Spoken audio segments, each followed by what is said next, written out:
Mag-aral tayo muli mga tagapakinig ko dito sa aking munting channel. Alam ninyo, kung ang bawat isa sa atin ay may alam sa salita ng Diyos, hindi tayo magiging mapapaniwalain. Pag-aralan natin ang itong speaking in tongue. Ang speaking in tongue, kung ating pag-aaralang mabuti, ang purpose ng speaking in tongue ay para maunawaan ng lahat ng tao yung sinasabi. Yung speaking in tongue sa Biblia na ginamit dito sa aklat sa Acts 2:7, basahin natin.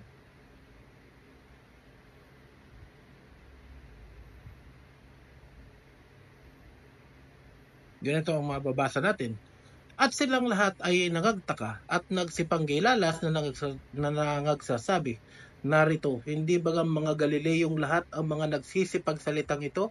At bakit nga naririnig ng bawat isa sa atin ang ating sariling wikang kinamulatan?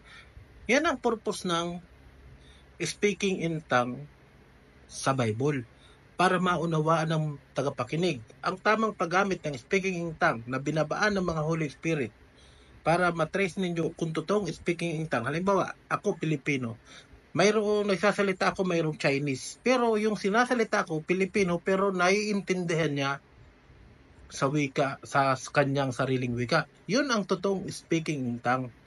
Hindi katulad nitong mga ginagawa nitong mga moderno na nagkiklaim na mayroon silang Holy Spirit na mga kalukuhan. Pero mo,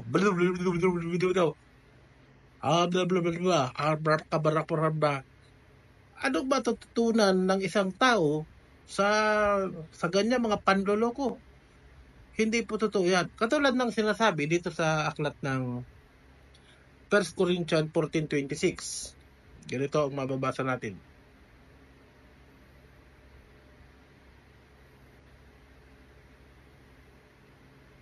Ano nga ito mga kapatid? Pagka kayo'y nagkakatipon, ang bawat isa sa inyo ay may isang awit, may isang aral, may isang pahayag, may wika, may isang pagpapaliwanag.